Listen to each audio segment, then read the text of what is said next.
మంచిర్యాల జిల్లాకు సంబంధించి మంచిర్యాల జిల్లాలో ఒక రకమైన ఇప్పుడు విష జ్వరాలు వర్తిస్తున్నాయి. అంటే టీకా అంటే ఏ విధంగా టైఫాయిడ్ గానీ, మలేరియా గానీ, చికున్ గున్యా గానీ, ఈ విధంగా విష జ్వరాలు, అతిసార గానీ, డయేరియా గానీ ఇట్లాంటి వ్యాధులు బాగా ప్రబలుతున్న సందర్భంగా సాధారణ ప్రజలు వాళ్ళ చుట్టుపక్కల ఉండే వాళ్ళ కాలనీలో ఉండే ఆర్ఎంపీ డాక్టర్లను కానీ, పిఎంపీ డాక్టర్లను కానీ ఆ మెడికల్ ప్రాక్టీస్కి సంబంధించి జ్వరానికి సంబంధించిన ట్రీట్మెంటు లేకపోతే ఇంకా ఏదైనా వివిధ వ్యాధులకు సంబంధించిన ట్రీట్మెంట్ తీసుకున్నారు. వాస్తవానికి ఆర్ఎంపీలు ఎక్కడ కానీ పిఎంపీలు ఆర్ఎంపీలు కానీ మెడికల్ ప్రాక్టీస్ చేసేది ఫస్ట్ ఎయిడ్ చేయడం కోసమే చేయాలి తప్ప ఎక్కడ టీకాలు వేయద్దు, అంటే ఎక్కడ కానీ వాళ్ళు ఇంజక్షన్లు వేయద్దు, సెలైన్ ఎక్కించద్దు.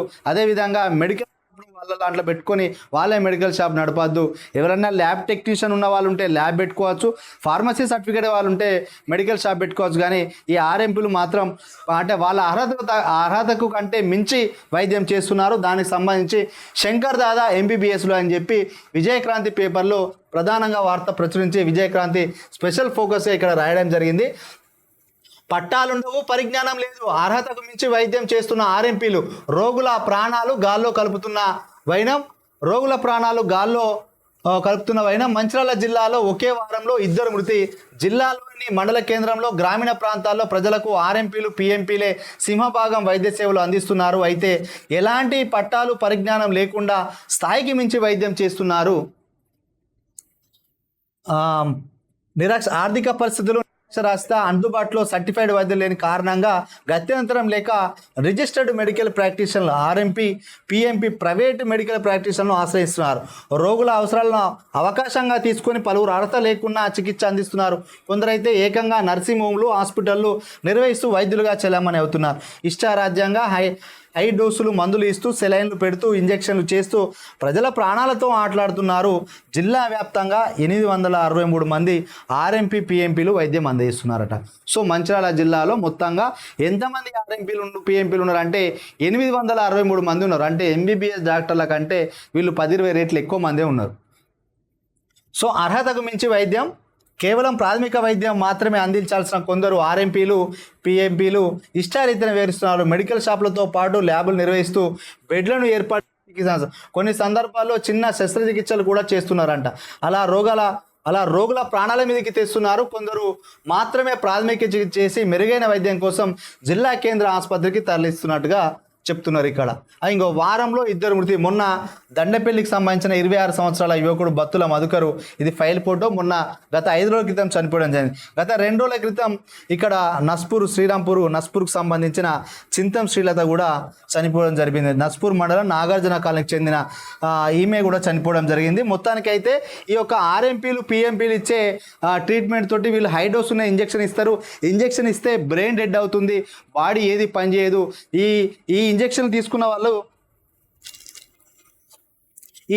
తీసుకున్న వాళ్ళు మిగిలిన సూపర్ స్పెషాలిటీ హాస్పిటల్కి పోయినప్పటికి కూడా ఆ యొక్క చికిత్స తీసుకున్నా కూడా వాళ్ళకు నయం కాక ప్రాణాయ పరిస్థితిలో వాళ్ళు మరణించడం జరుగుతుంది. దీనికి అసలు కారణం ఏంటంటే హైడోస్ ఇచ్చే ఇంజెక్షన్లు, తెలియక సెలైన్లు పెట్టడం, వీళ్ళు ఇచ్చే ట్యాబ్లెట్లు కూడా రోగం ఒకటైతే మందు తీస్తున్నట్టుగా వాళ్ళకు నాలెడ్జ్ లేదు కాబట్టి ఇస్తున్నారు.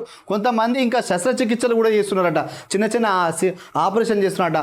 గతంలో కొంతమంది ఏదైనా వ్యవహారం ఉంటే ఈ యొక్క అబార్షన్ కూడా చేసేవాళ్ళు. మరి కొంతమంది ఆర్ఎంపీలు అబార్షన్లు చేసేటట్టు చేస్తున్నారు. కొన్ని శస్త్రచికిత్స ఆపరేషన్లు చేస్తున్నారు. ఎంబీబీఎస్ ఫిజిషియన్ డాక్టర్ లాగా మెడిసిన్స్ ఇస్తున్నారు, ఇంజెక్షన్స్ ఇస్తున్నారు. సో మోతాదుకు మించిన ఇంజక్షన్ల వల్ల ఈ విధంగా జరుగుతుంది. వాళ్ళ అర్హత తగ్గట్టు వాళ్ళు ఫస్ట్ ఎయిడ్ చేయాలి. ఫస్ట్ ఎయిడ్ అంటే దెబ్బ తాకినప్పుడు స్పిరిట్ వేసి దాని గాయాన్ని తుడిచి కట్టడం ఇట్లాంటివి చేయాలి. ఏదన్నా ప్రమాదం జరిగినప్పుడు సిపిఆర్ చేయడం ఇట్లాంటివి చేయాలి తప్ప డైరెక్ట్ ఎంబీబీఎస్ డాక్టర్ లెక్క ఫిజిషియన్ లెక్క మందులు రాయడం కానీ, సూపర్ అంటే ఎండీ లాగా సర్జన్ లాగా ఆపరేషన్ చేయడం కానీ ఇట్లాంటివి చేయొద్దు. అది అరకొర నాలెడ్జ్ తోటి ఈ యొక్క వైద్యం చేస్తే ప్రజల ప్రాణాలకు ముప్పు జరుగుతుంది. ప్రథమ చికిత్సకే పరిమితం కావాలి. ఆర్ఎంపీ పిఎంపీలు ప్రథమ చికిత్సకే పరిమితం కావాలి. ఇంజెక్షన్ కూడా వేయొద్దు. జ్వరం తీవ్రంగా ఉంటే సమీప ఆరోగ్య కేంద్రానికి రోగిని తరలించడానికి సహకరించాలి. ఇష్టారీతిన వైద్యం చేస్తున్నట్టు గతంలో కొందరిని గుర్తించిన చర్యలు తీసుకున్నాం. అలాంటి వారిపైన ఫిర్యాదులు వస్తే చర్యలు తీసుకుంటాం. భవిష్యత్తులో ఇలాంటి సంఘటన పునరుద్ధరణ కాకుండా చూస్తామంటున్న జిల్లా వైద్య ఆరోగ్య శాఖ అధికారి హరీష్ రాజు గారు మంచిర్యాల నుంచి మాట్లాడుతారు. వీళ్ళపైన పోలీసులు కూడా కొంత కౌన్సిలింగ్ ఇవ్వాలి. జిల్లా వైద్య అధికారి కూడా ఎంతమంది పిఎంపీలు ఆర్ఎంపీలు ఉన్నారో వీళ్ళందరినీ జిల్లా ఒక కమిటీ హాల్కి పిలిచి వీళ్ళందరితో సమావేశం ఏర్పాటు చేసి ఖచ్చితంగా వాళ్ళపైన వేటు వేయాలి. మీరు ఎక్కడో ప్రమాదజనక అడిగి ఆ యొక్క మెడికల్ షాప్ను సీజ్ చేస్తా, ఆర్ఎంపీ ఆ యొక్క హాస్పిటల్ ఆ యొక్క ప్రైవేట్ ప్రాక్టీస్ సెంటర్కి తాళం వేస్తే అప్పటిదాకా తీయద్దంటే కాదండి. వీళ్ళందరినీ పిలిచి జిల్లాలో ఉన్న ఆర్ఎంపీ పిఎంపీలు అందరినీ పిలిచి ఒక మీటింగ్ పెట్టి వాళ్ళు ఏ మేరకు వైద్యం చేయాలనో వాళ్ళకి గైడ్లైన్స్ ఇవ్వండి. అప్పుడే వాళ్ళని కట్టడి చేసినట్టు అవుతుంది. లేకపోతే వీళ్ళపైన ఏదైనా క్రిమినల్ చర్యలు తీసుకోవాల్సి వస్తుంది. ఏం చేస్తారు? చనిపోయిన వ్యక్తి ప్రాణం రాలేదు. అదే వాళ్ళ కుటుంబ సభ్యులకైతే అదే పరిస్థితి అయితే వాళ్ళు సైలెంట్గా ఉంటారా? మీకు అలాంటి పరిస్థితి మీరు చూసుకుంటూ ఉంటారా? ఎంతైనా వీళ్ళని కట్టడి చేయాల్సిన అవసరము ఆవశ్యకత ఉంది. అది వైద్య ఆరోగ్య శాఖ వాళ్ళని పిలిచి మాట్లాడి వాళ్ళని కట్టడి చేయాలి. వాళ్ళ సర్టిఫికేట్లను కూడా అవసరమైతే రద్దు చేయాలి తప్ప ఇట్లా ప్రజల ప్రాణాలు గాల్లో కలుస్తుంటే చూస్తూ ఉండడం సమంజసం కాదు. ఇది మనజంతా టీవీ యొక్క విజయక్రాంతిలో వచ్చిన ఈ యొక్క ఎంబీబీఎస్ శంకర్ దాదా ఎంబీబీఎస్ల గురించిన ప్రత్యేక కథనాన్ని చదవడం జరిగింది.